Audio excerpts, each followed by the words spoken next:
நம்முடைய மனித எந்திரம் ஒரு அற்புதமான, ஆச்சரியமான, நிறைந்த சக்தி உடையது. நாம் அனைவருடைய மனித எந்திர சக்தி, அதை நாம் புரிஞ்சுக்கிட்டு நன்றாக இயக்கினா நம்மளுக்கு அது அற்புதமான ஒரு சக்தியை கொடுக்கும்.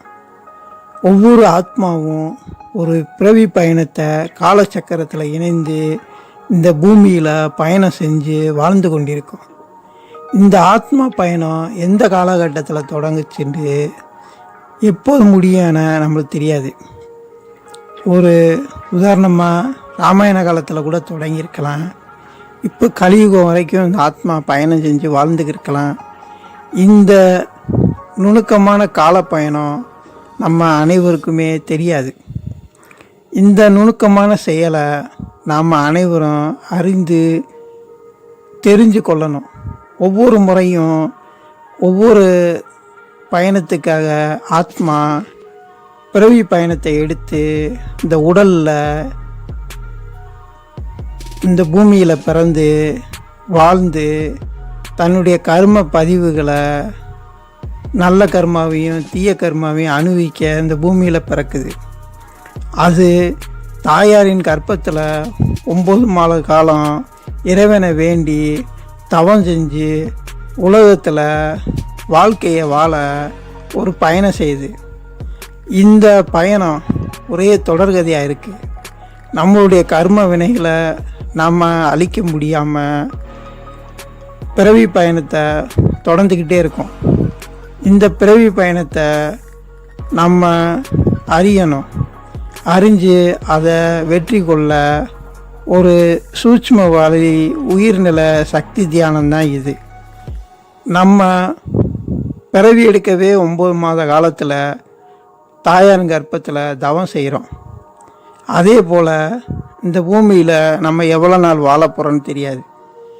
இந்த பூமியில் வாழும் வாழ்க்கையும் தாயாரின் கற்பம் போல் இந்த பூமி தாயாரை கற்பத்தில் நம்ம வாழ்கிற மாதிரிக்கு நினச்சி, நல்ல செயல்களை நினச்சி, நல்ல செயல்களை நம்ம செய்யணும், தர்ம நிலையை கடைப்பிடிக்கணும்னு சொல்லி ஒவ்வொரு நாளும் ஒரு 9 நிமிட நேரம் நம்ம கண்ணை மூடி நம்மளுடைய வாழ்நாள் எங்கே போகுது, அதை எப்படி நம்ம சிறப்பாக முடிக்க போகிறோன்ட்டு அந்த 9 நிமிட நேரம் நம்ம தியானம் ஆரம்பிக்கணும்.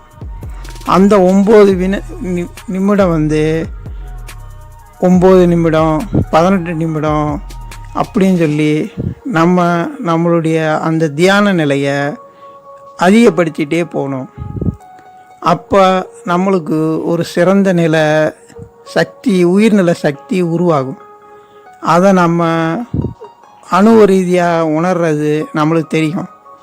இந்த 9 நிமிட கால பயணத்தை நம்ம எல்லா வல்ல இறைவனை வேண்டி நம்ம பயணம் செய்யணும். அப்போ பிறவி எடுக்கும்போது தாயார் கர்ப்பத்தில் தவம் செஞ்சோம். பிறவியை அனுபவிக்க இந்த பூமி தாயாருடைய கர்ப்பத்தில் இருந்து நம்ம தவம் செய்கிறோம் அப்படின்னு நினைவில் நம்ம வாழணும். ஒவ்வொரு நாளும் இந்த தவ நிலையை நம்ம கூட்டும்போது எப்போ 81 நிமிஷம் நம்ம தவ சிந்தனை வரும்போது நம்மளுக்கு ஞான நிலையும் சக்தி நிலையும் உருவாகி நம்மளுடைய பிறவி பயணத்தை வெற்றி கொள்ளக்கூடிய ஒரு அற்புதமான சக்தி நம்மளுக்கு கிடைக்கும். இதை நாம் அனைவருமே உணர்ந்து இந்த நுணுக்கமான இந்த தியான முறையை அற்புதமாக சிந்தித்து நம்ம செயலாற்றினா நம்ம வெற்றி அடைவது உறுதி. இந்த பூமி தாயார் கற்பத்தில் நம்ம வாழ்கிறோம். அப்போ நம்மளை மீட்டெடுக்க சக்தி எல்லா வல்ல இறைவனுக்கு தான் உண்டு. அப்போது ஒவ்வொரு நாளும் நம்ம 9 நிமிட நேரம் இறைவனை வணங்கி நம்மளுடைய தியான நிலையை நம்ம கடைப்பிடிக்கும்பொழுது நம்ம இந்த பிறவி சக்கரத்திலேருந்து விடுபட எல்லா வல்ல இறைவன் நம்மளுக்கு கருணை காட்டுவார்.